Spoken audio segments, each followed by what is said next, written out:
setting di Debian. Ini bisa disilang saja. Yes. Oke. Langsung ke Debian sini. Nah, pertama kita masuk ke direktori yang tadi ya, cd var www. Ini cd var www.html, enter.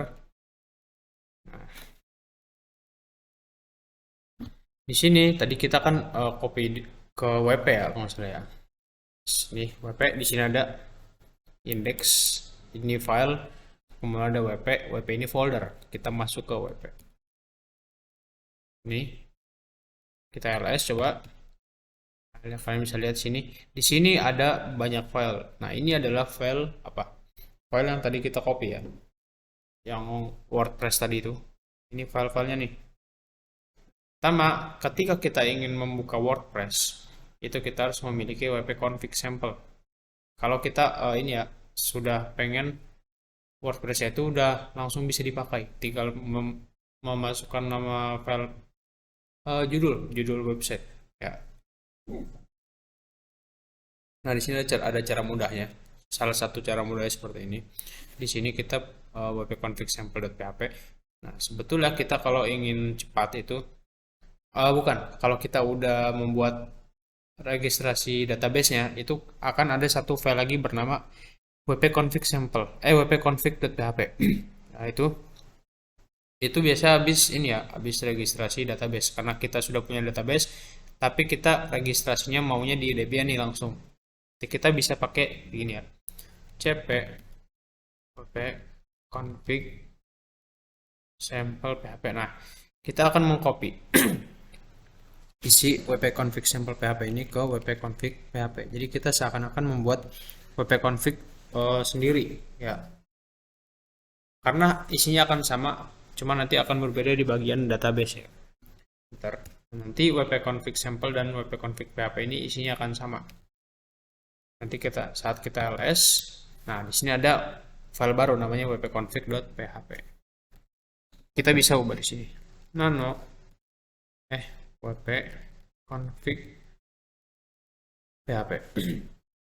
Enter. Nah, di sini ini semuanya sebenarnya sama seperti yang tadi ya, wp-config sample. Cuman kita di sini harus mengubah database. Di sini ada sudah catat MariaDB.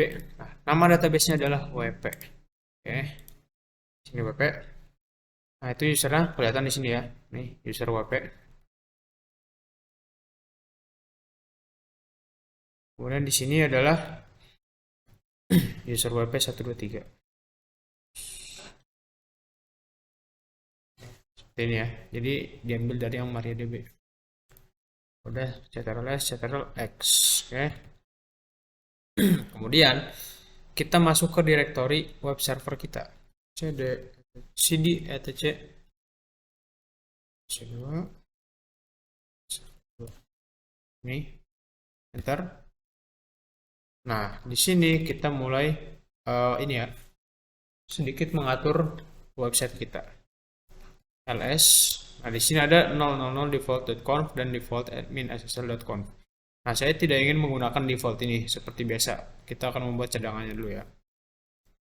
Kita menggunakan cp 0 default karena nama domain saya tkj.com, berarti saya akan menggunakan tkj.conf ini ya.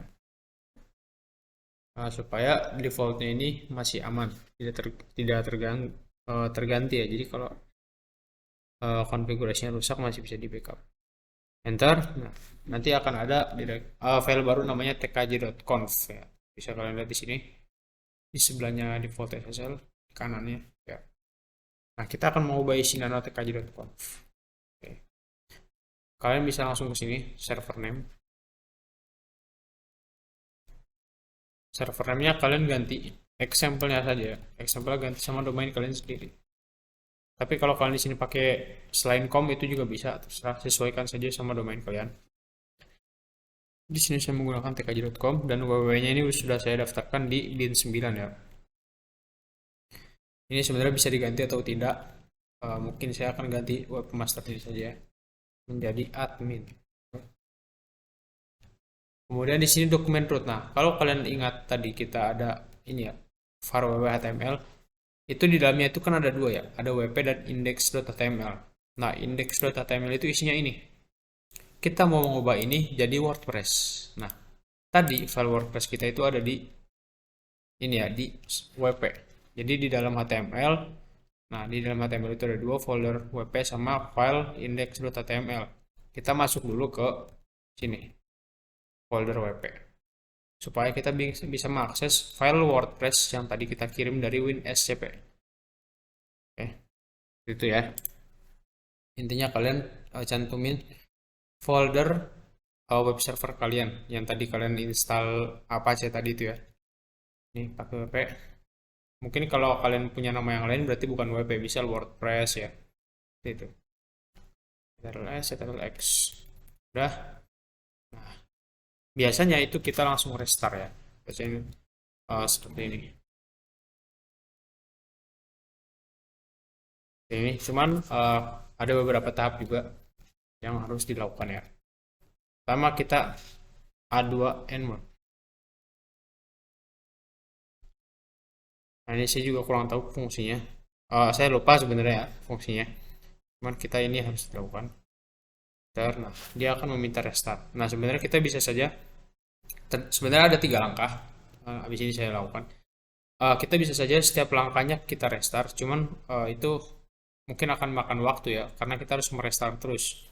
Kita bisa sekalian. Saya langsung ke perintah kedua ya. A2 decide. Ini kita akan mematikan, menonaktifkan situs yang sedang aktif. Seperti kan tadi kita pakai ini ya. Nih, kita ke sini kan. Nah, ini itu situs yang ada di dalam ini halaman punyanya si ini. Si default 000 default.conf. Nah, punyanya dia. Nah, ini kita matikan dulu, kita nonaktifkan. Soalnya kita ingin menggunakan yang baru dibuat tadi, yang tkj.conf ya kan. Ini enter, A2 decide. Baru kita aktifkan si tkj.conf karena dia kalau baru dibuat itu tidak langsung aktif. A2 end site tkj.conf ini ya. Jadi di site itu artinya disable site, end site itu artinya enable site. Enter. Nah, ini kita bisa 3 kali kan. Baru kita restart sekali. Nah, ini hitungannya sudah terrestart semuanya ya dari atas. Oke, seperti ini. Enter. Oke. Nah, kalau sudah oke, kita cek di sini. Saya buat baru saja. Ini IP Debian ya. Nah, selesai. WordPress-nya berhasil. Biasanya kalau kita tidak mengubah isinya itu yang tadi wp-config php, itu dia akan disuruh sinkronisasi database dulu. Oke. Karena kita tadi wp-config-nya sudah kita sinkronin langsung dengan MariaDB kita yang ada di sini. Ini sudah kita masukkan ke file WordPress. Jadi kita tidak perlu sinkronisasi database lagi. Kita sudah tinggal mencantumkan judul situs, nama, password dan sebagainya. Lalu kita tinggal install WordPress gitu. Kurang lebih ya. Oke, mungkin kita sampai WordPress dulu buat video hari ini. Buat video kali ini, oke. Terus sudah sampai sini ya. Oke, kita tinggal melakukan routing mail server proxy. Mungkin di mail server dan routing saya tukar nanti ya. Jadi mail server dulu, baru routing dan proxy, begitu ya. Oke, mungkin hari ini cukup. Di video kali ini cukup. Terima kasih. Assalamualaikum warahmatullahi wabarakatuh.